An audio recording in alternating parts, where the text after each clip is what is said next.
Hello everyone, I am Gurcharan Singh, Associate Professor in Arya College of Pharmacy, Jaipur.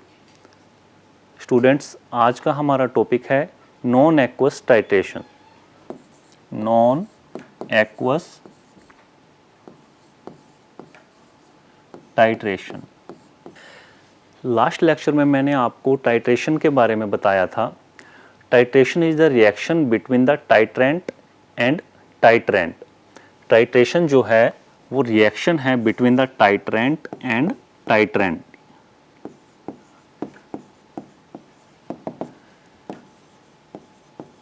Reaction between titrant and titrant. Titrant and titrant ये दो word हैं, technical term है। Already हम इनको discuss कर चुके हैं। टाइट्रेंट इज द सब्सटेंस और सॉल्यूशन ऑफ नाउन कंसंट्रेशन, जिसको हम ब्यूरेट में फिल करते हैं, एंड टाइट्रेंट को हम कोनिकल फ्लास्क में लेते हैं जब हम टाइट्रेशन करते हैं।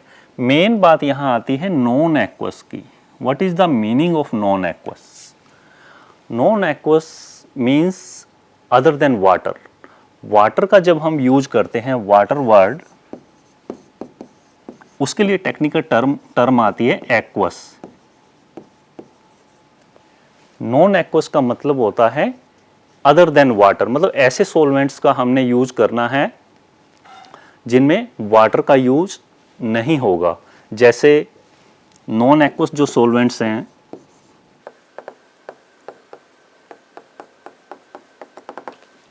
Chloroform, CHCl3, benzene,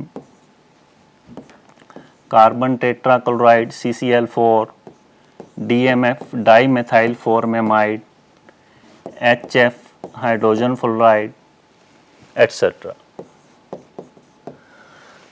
Non-aqueous titrations are those titration in which non-aqueous solvents are used or the substance is analyzed with the help of non-aqueous solvent. Next, इसमें हम पढ़ेंगे solvents जो हम यूज करते हैं non-aqueous titration में। Solvent used in non-aqueous titration are classified, उनको 4 categories में क्लासिफाई किया गया है नॉन एक्वस सॉल्वेंट्स को। पहली जो कैटेगरी है aprotic solvent.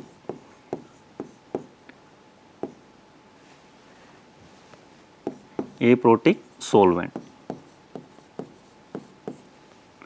Second, protogenic solvent.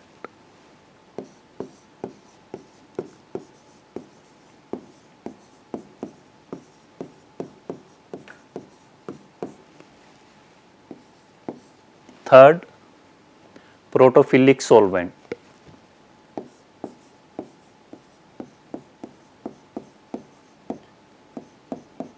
Protophilic solvent, and last, fourth, amphiprotic solvent।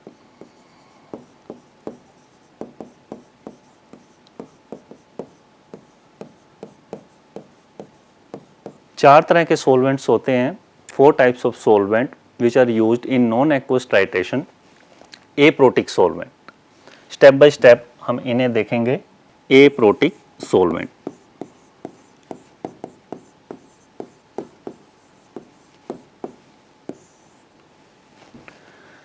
Aprotic solvents वो सॉल्वेंट्स होते हैं ना तो वो प्रोटॉन को एक्सेप्ट करते हैं और न ही प्रोटॉन को डोनेट करते हैं। No acceptance of proton, no donation of proton. न तो प्रोटॉन को डोनेट करते हैं और न ही प्रोटॉन को एक्सेप्ट करते हैं।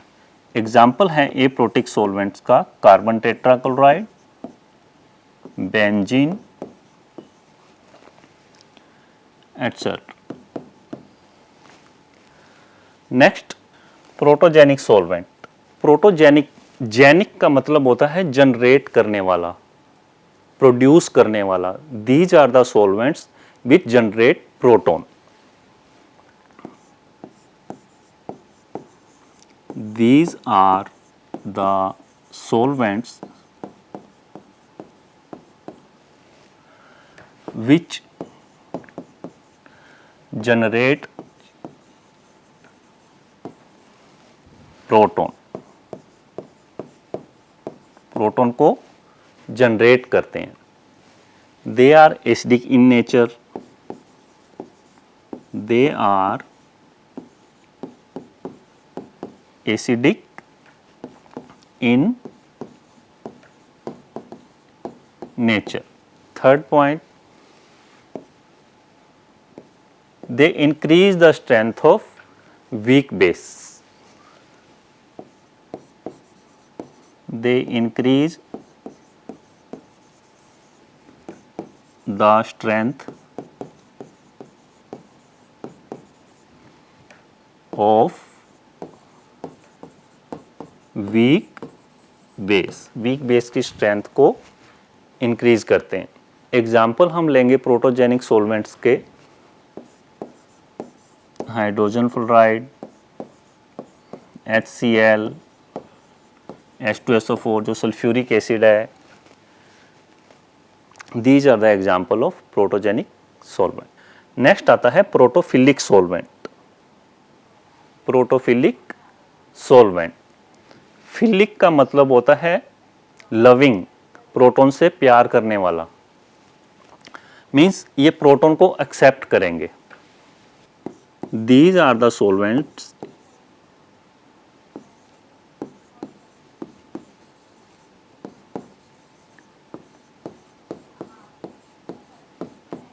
which accept proton, जो प्रोटॉन को एक्सेप्ट करते हैं।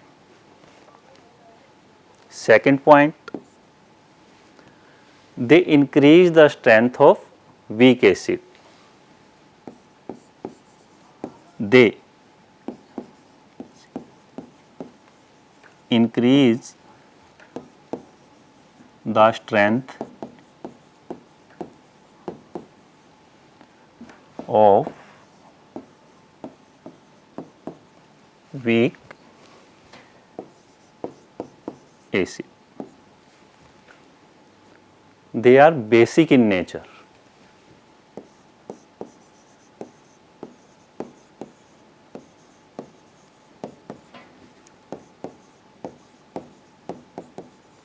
हमने पढ़ा था अरेनियस थ्योरी, ब्रोंस्टेड थ्योरी में जो प्रोटॉन को एक्सेप्ट करता है वो बेस होता है।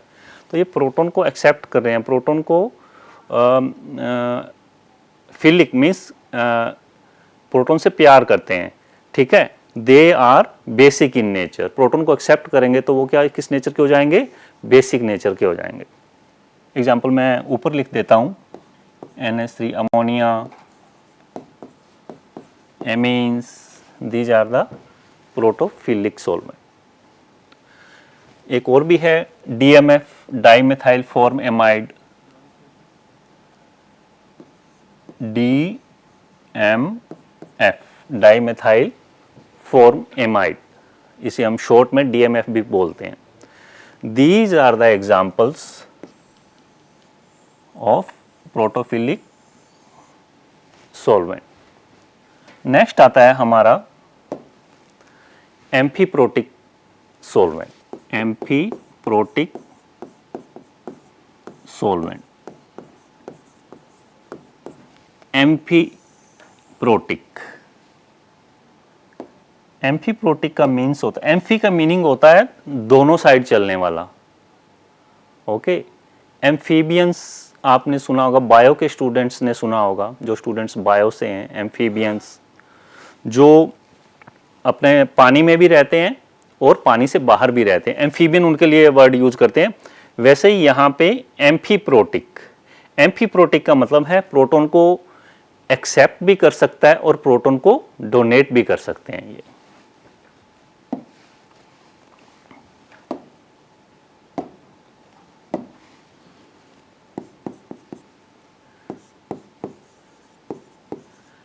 These are the solvent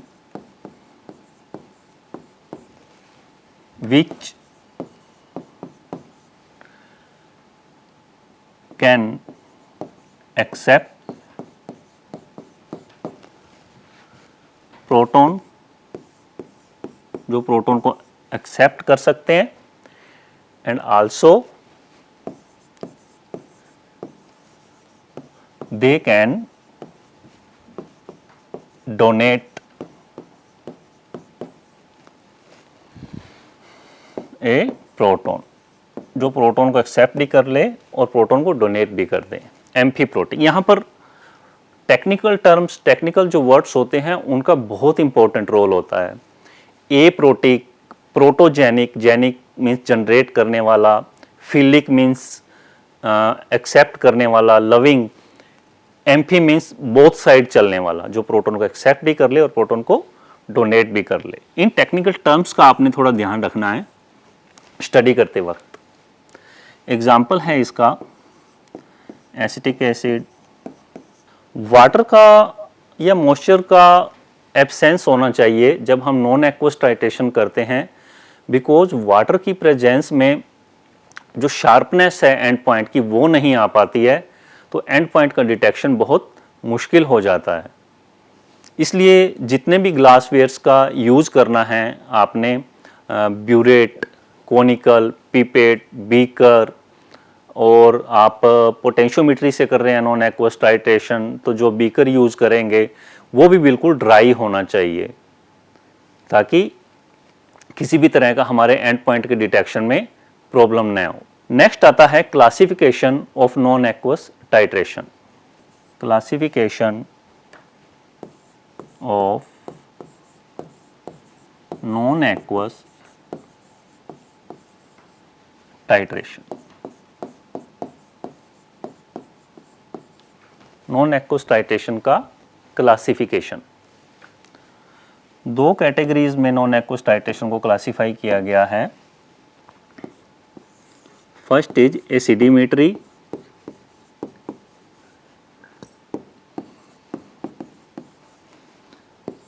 second is एल्कलीमेट्री।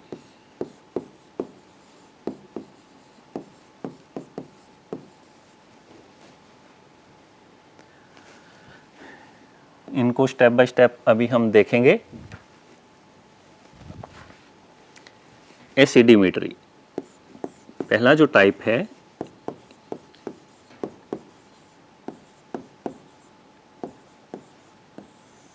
एसिडिमेट्री, एक डायग्राम बना लेना चाहिए क्योंकि पिक्चर का या डायग्राम का बहुत इंपॉर्टेंट रोल होता है। ये जो लर्निंग जो कैपेसिटी है उसको इंक्रीज करती है। मैं यहाँ पे एक डायग्राम बनाऊंगा। जैसे हम मूवी देख के आते हैं तो हमारे माइंड में एकदम से वो करैक्टर सारे आ जाते हैं, वो ये रोल प्ले कर रहा था, वो ये रोल प्ले किया, इस एक्टर ने, इस एक्ट्रेसेस ने ये रोल प्ले किया। इसी तरह जो पिक्चर हमारे माइंड में सेट होती है, यहाँ मैंने एक पिक्चर बनाई है, यहाँ डायग्राम बनाया है ब्यूरेट और कोनिकल फ्लास्क का।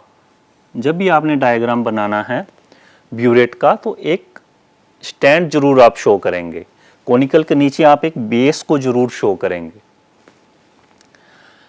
ये ब्यूरेट स्टैंड है जहां पर ब्यूरेट को होल्ड किया हुआ है।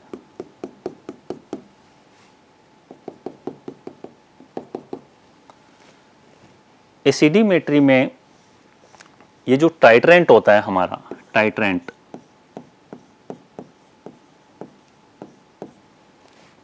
वो होता है एसिडिक नेचर का, एसिडिक नेचर का। Substance to be analysed should be basic in nature. जिस सब्सटेंस को एनालाइज करते हैं उसे हम एनालाइट बोलते हैं। Okay, analyte, titrant acidic and analyte basic in nature. और जो सॉल्वेंट जो यूज करते हैं हम प्रोटोजेनिक सॉल्वेंट यूज करते हैं।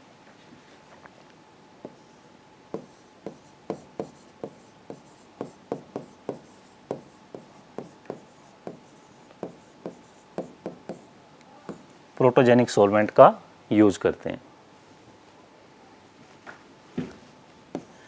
एग्जाम्पल कुछ ड्रग हैं जो नॉन एक्वस टाइट्रेशन के एसिडिमेट्री मेथड से एनालाइज की जाती हैं, उनका एग्जाम्पल है ephedrine hydrochloride, ephedrine hydrochloride, morphine, acyclovir, adrenaline.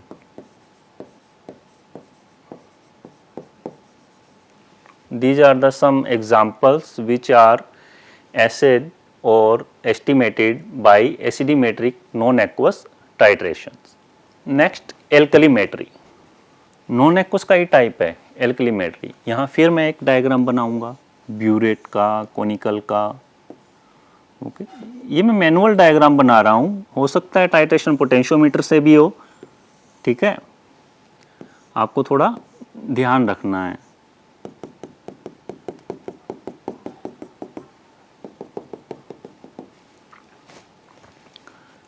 Titrant जो यूज होता है basic in nature, basic nature का टाइट्रेंट यूज होता है। एनालाइट एसिडिक नेचर का। सॉल्वेंट जो यूज करते हैं that is protophilic. Examples of some drugs to be analyzed by alkalimetry method is nalidixic acid,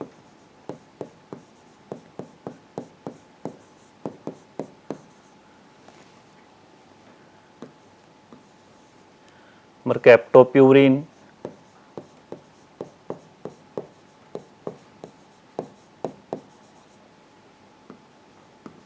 acetazolamide,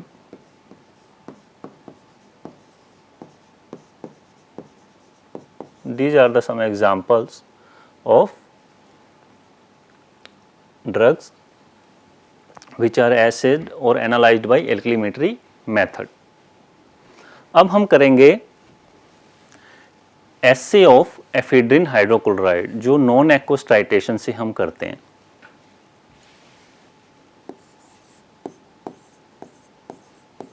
essay of ephedrine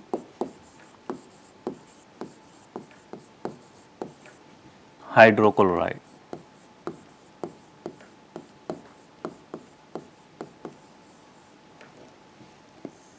इसको estimation of ephedrine hydrochloride भी बोलते हैं। अगर एग्जाम में आ जाए एस्टिमेशन ऑफ एफिड्रिन हाइड्रोक्लोराइड या फिर एस्से ऑफ एफिड्रिन हाइड्रोक्लोराइड तो एक ही बात है, आप लोग कंफ्यूज नहीं हो। इसके लिए हमें 3 स्टेप को फॉलो करना है। पहला जो स्टेप है preparation of 0.1 molar perchloric acid.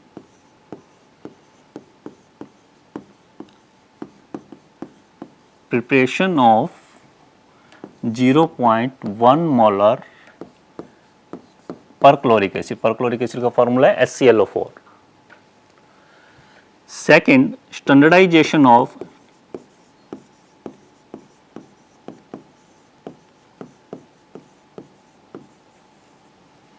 0.1 molar perchloric acid. Next final जो स्टेप आता है, पहले हमें टाइट्रेंट को तैयार करना होता है।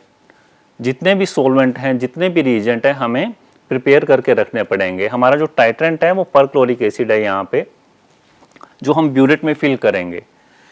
लास्ट जो स्टेप है, पहले इसको प्रिपेयर करो, स्टैंडर्डाइज करो, और लास्ट जो स्टेप है एस्टिमेशन ऑफ एफेड्रिन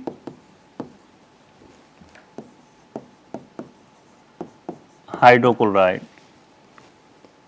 यहां मैं अगर शॉर्ट टर्म में करूं तो प्रोसीजर क्या होगा एफेड्रिन को एनालाइज करने का। ठीक है, नेक्स्ट चलेंगे। पहले हम करेंगे preparation of 0.1 molar perchloric acid. वो कैसे बनाएंगे? वैसे तो आजकल मार्केट में जो परक्लोरिक एसिड आता है इसकी 500 ml की बोतल आती है, बना हुआ ही आता है 0.1 मोलर का। उसको लैब में प्रिपेयर करने की ज़रूरत नहीं है, सिर्फ हम उसे स्टैंडर्डाइज ही करेंगे। ठीक है, स्टैंडर्डाइज का मतलब होता है रियल में वो 0.1 मोलर का है या नहीं है, उसकी एक्चुअल स्ट्रेंथ क्या है। लेकिन अगर हमारे पास 0.1 मोलर का नहीं है, हमारी लैब में 70% का परक्लोरिक एसिड पड़ा है, तो कैसे बनाएंगे उसका प्रोसीजर देख लीजिए। डायग्राम से मैं एक्सप्लेन करना ज़्यादा बेटर समझता हूं, क्योंकि डायग्राम जो होते हैं वो एक क्लियर पिक हमारे माइंड में सेट कर देते हैं। ठीक है, ये है वॉल्यूमेट्रिक फ्लास्क 1000 ml कैपेसिटी का, 1000 ml कैपेसिटी का volumetric flask.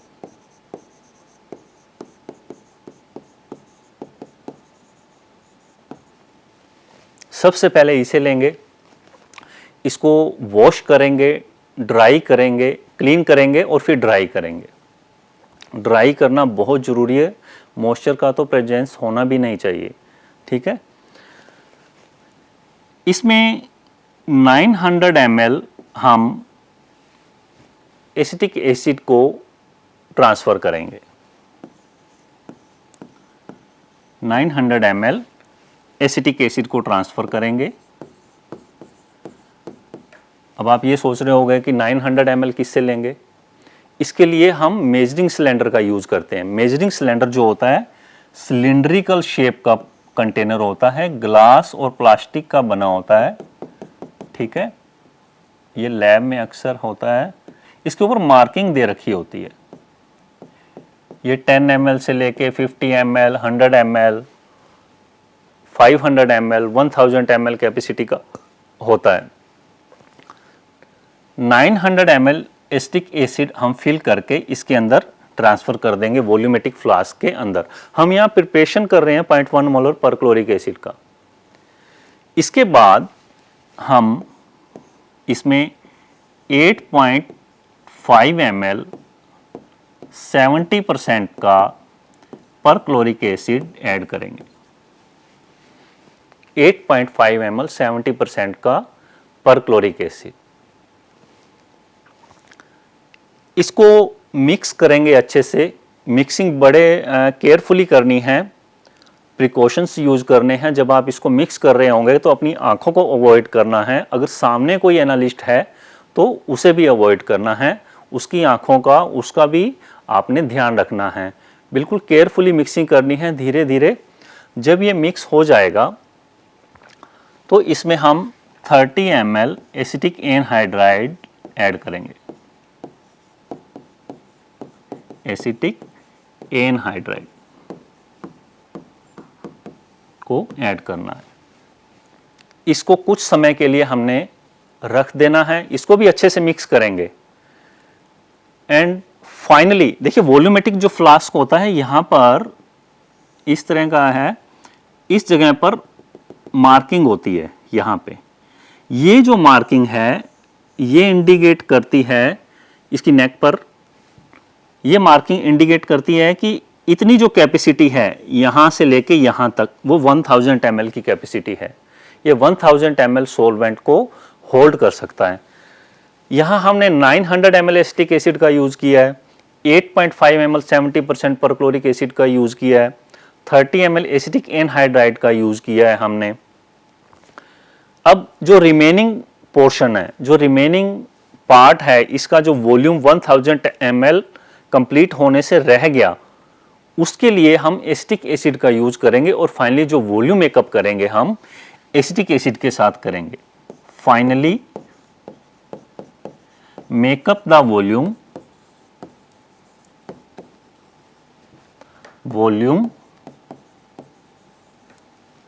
Up to 1000 ml, क्योंकि हमारा वॉल्यूमेट्रिक फ्लास्क 1000 ml कैपेसिटी का है, up to 1000 ml with acetic acid, glacial acetic acid. इसको 24 आवर्स के लिए हमने रख देना है। 24 आवर्स के लिए, मतलब जब इसका यूज करना है एफिड्रिन का ऐसे करने के लिए, उससे पहले 24 आवर इसको रखना पड़ेगा आपको एक रूम के अंदर, क्योंकि रिएक्शंस जो हैं इसमें एक्सोथर्मिक रिएक्शंस हैं। इसका जो टेम्परेचर है और जो वॉल्यूम है उसको कंपनसेट होने के लिए इसको रखना पड़ेगा। नेक्स्ट, अब ये हमारा रेडी हो चुका है। इसके बाद इसको स्टैंडर्डाइज करना है हमने। स्टैंडर्डाइजेशन का मतलब होता है कि ये जो 0.1 मोलर का हमने परक्लोरिक एसिड बनाया है वो रियल में 0.1 मोलर का है भी या नहीं, उसकी जो एक्चुअल स्ट्रेंथ है उसे हम डिटरमाइन करेंगे। तो सेकंड जो पॉइंट आता है हमारा, standardization of perchloric acid. Standardization of 0.1 molar perchloric acid HClO4। Acetic anhydride का यूज किया जाता है मॉइस्चर को रिमूव करने के लिए। मैं एक बार फिर से डायग्राम बनाऊंगा स्टैंडर्डाइज कैसे करना है, क्योंकि डायग्राम जो होता है वो बहुत आराम से आपके माइंड को, आपका माइंड कैप्चर करता है। ठीक है, ब्यूरेट यहाँ थोड़ा सा इसको फिर से बनाने की कोशिश करता हूँ मैं, क्योंकि जब भी आपने एग्जाम में डायग्राम बनाना है तो बहुत अच्छे से बना के आना है। हम कहते हैं कि हमारे मार्क्स कट गए, ठीक है, वो मार्क्स इसी वजह से कट हो जाते हैं कि हमारा जो डायग्राम है वो अच्छा नहीं होता। तो यहाँ हम बिल्कुल केयरफुली, आपने स्केल का यूज करना है डायग्राम बनाने के लिए, ठीक है, इसको बिल्कुल स्ट्रेट दिखाना है। स्टैंडर्डाइजेशन करने के लिए हम परक्लोरिक एसिड जो है उसको हम ब्यूरेट के अंदर फिल करेंगे। पहले तो आपने ब्यूरेट और कोनिकल फ्लास्क जो लेना है वो बिल्कुल क्लीन होना चाहिए, ड्राई होना चाहिए, इस बात का आपने ध्यान रखना है। ब्यूरेट में आपने परक्लोरिक एसिड को फिल करना है। Fill the burette with 0.1 molar perchloric acid. ठीक है, आप सेंटेंस भी साथ साथ लिखते रहिए। Fill the burette with 0.1 molar perchloric acid. यहां पे हम पोटेशियम हाइड्रोजन थैलेट लेंगे। पोटेशियम हाइड्रोजन थैलेट, इसको KHP भी बोलते हैं। मैं पूरा नाम लिख देता हूं यहां पे, पोटेशियम हाइड्रोजन थैलेट। इसके अंदर आप जो सॉल्वेंट यूज करेंगे acetic acid. Potassium hydrogen phthalate जो आपने लेना है 0.35 ग्राम लेना है। ओके, एसिटिक एसिड आपने इसके अंदर 30 ml एसिटिक एसिड का यूज करना है। इंडिकेटर क्रिस्टल वायलेट लेंगे।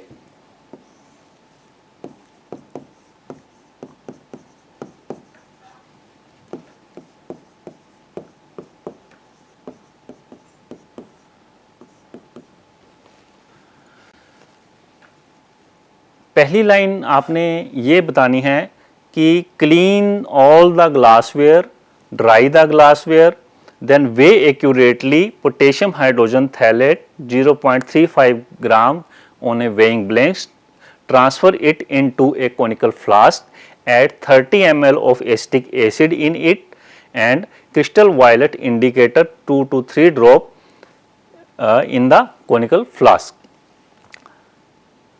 Then fill the burette with 0.1 molar perchloric acid, start the titration. फिर हमने क्या करना है, टाइट्रेशन को स्टार्ट करना है until end point is reached, जब तक कि हमारा एंड पॉइंट नहीं आ जाता. एंड पॉइंट जो है वो ब्लू से ग्रीन होगा, blue to green.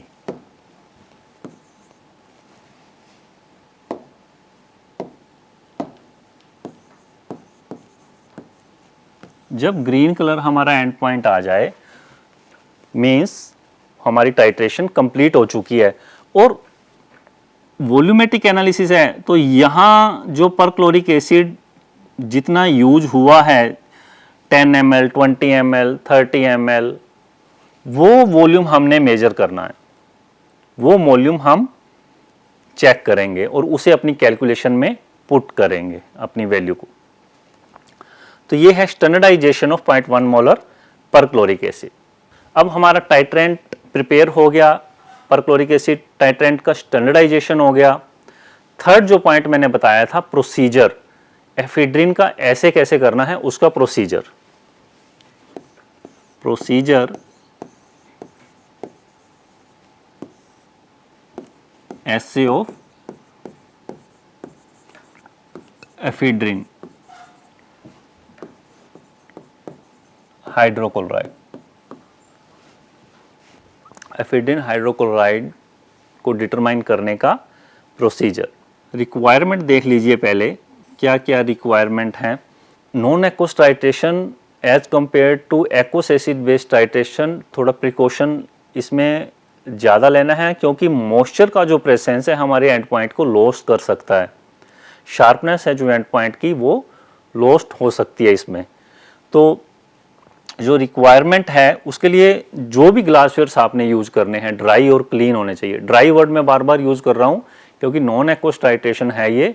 All equipment should be dry. और कौन कौन से ग्लासवेयर यूज करने हैं, burette, conical flask,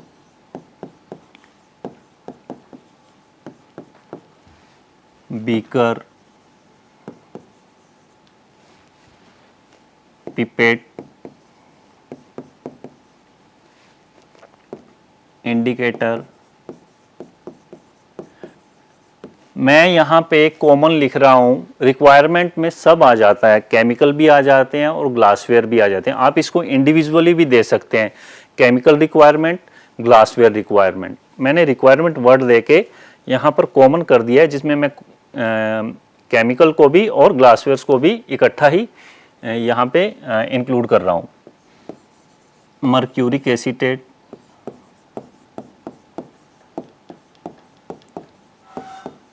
acetone, methyl orange,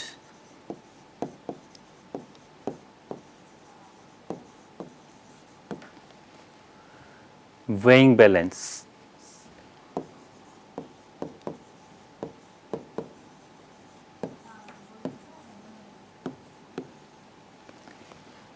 These are some requirement to analyze ephedrine hydrochloride.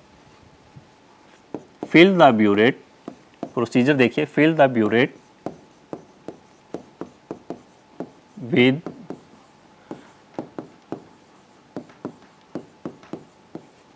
Second step में हम लिखेंगे weigh accurately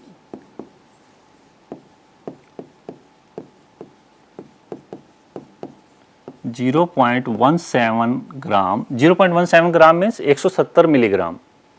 way accurately 0.17 gram of ephedrine hydrochloride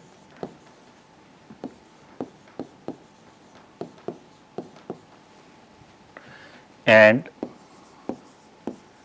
transfer it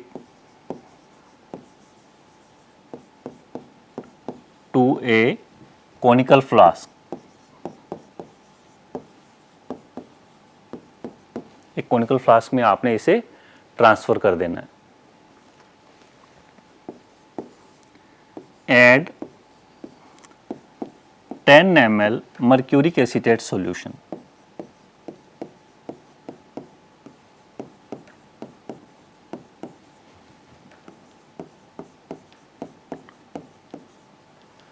दस ml आप मर्क्यूरिक एसीटेट सोल्यूशन इसमें add करेंगे.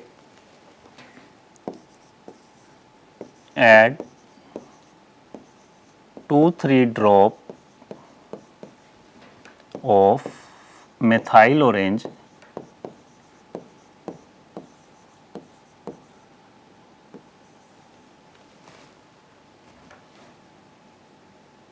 in acetone as indicator. यहाँ पर एक पॉइंट थोड़ा नोट कर लेना, 10 ml मर्क्यूरिक एसीटेट का सोल्यूशन करना है और साथ में यहाँ पे 50 ml एसीटोन भी ऐड करना है. अब आपने टाइट्रेशन को स्टार्ट कर देना है. आपका टाइट्रेंट रेडी है ब्यूरेट के अंदर. आपने कॉनिकल फ्लास्क में एनालाइट को ले लिया है. टाइट्रेंट कंप्लीट है. टाइट्रेशन को जैसे ही स्टार्ट करेंगे इंडिकेटर का यूज करके, जो एंड पॉइंट आएगा हमारा रेड कलर का आएगा. इसमें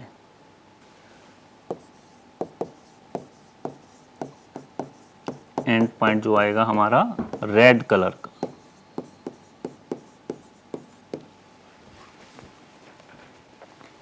कैलकुलेशन का पार्ट देखिए कैसे करेंगे कैलकुलेशन. ब्यूरेट जो रीडिंग देगी टाइट्रेंट की उसको हम नोट कर लेंगे. Calculation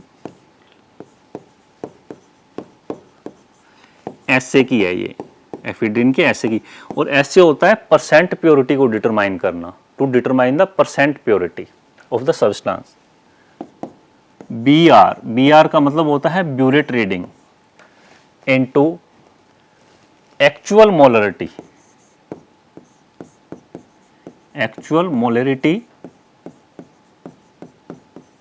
of HClO4. जो परक्लोरिक एसिड मैंने आपको बताया था, इसको स्टैंडर्डाइज कर रहे हैं. स्टैंडर्डाइज करने का मतलब है उसकी स्ट्रेंथ को हम एक्चुअली चेक कर रहे हैं, कितनी उसकी मोलरिटी आई थी, इनटू फैक्टर इनटू 100 आता है परसेंट प्योरिटी के लिए, परसेंटेज के लिए, divided by sample wait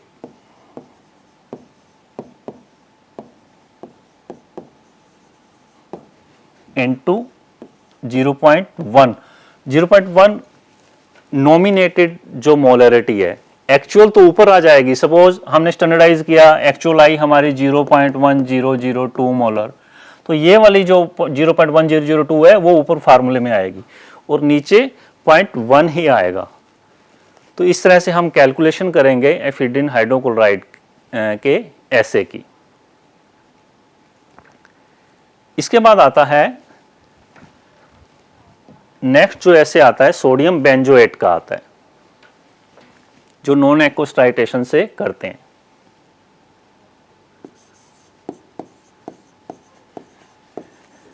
S A of sodium benzoate.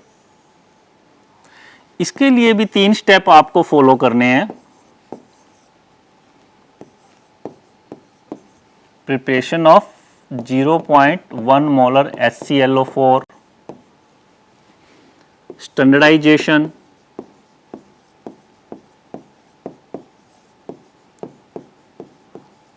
Of 0.1 molar HClO4.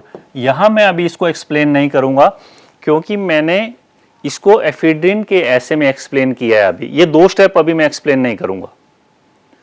यहां हम जो प्रोसीजर है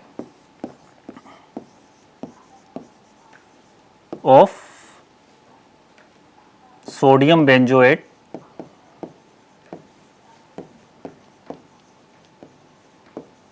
एसए, वो मैं यहां डिस्कस करूंगा आपके साथ. थर्ड स्टेप को एक्सप्लेन करते हैं नेक्स्ट स्लाइड में. पहला जो स्टेप है, weigh accurately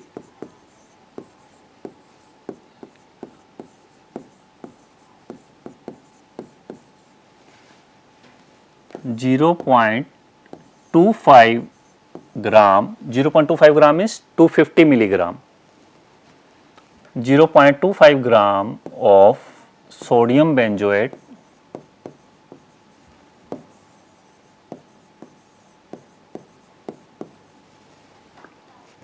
on a weighing balance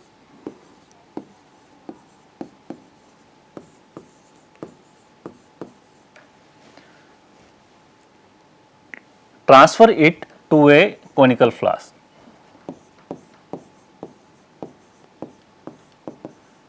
Transfer it to a clean and dry conical flasks. Add 20 ml of acetic acid in the conical flask. Add 20 ml of glacial acetic acid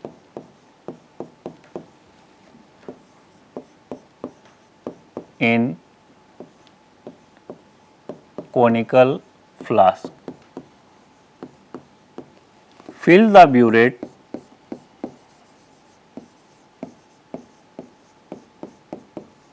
with 0.1 molar perchloric acid, 0.1 molar perchloric acid के साथ आप burette को fill कर देंगे. Start titration.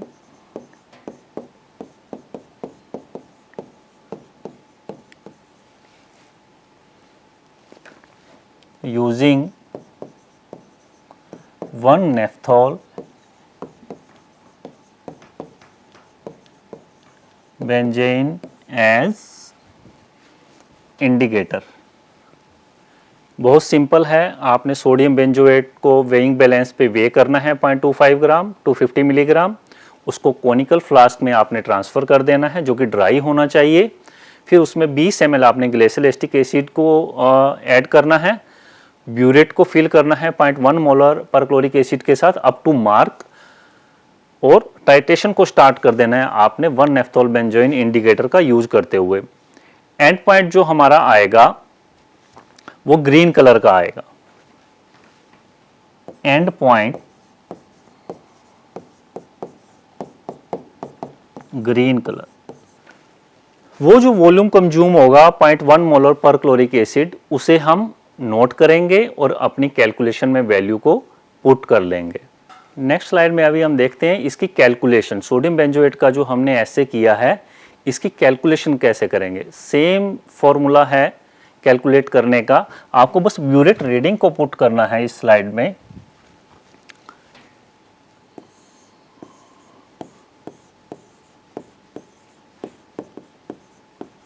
Calculation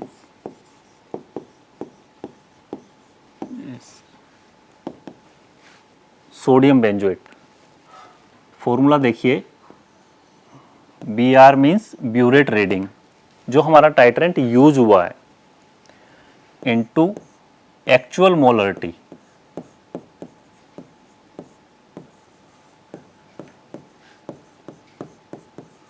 of 0.1 molar perchloric acid into factor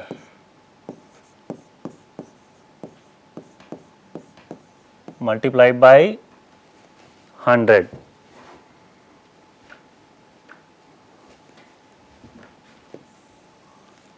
divided by sample weight. आपने sodium benzoate कितना लिया है इनटू 0.1.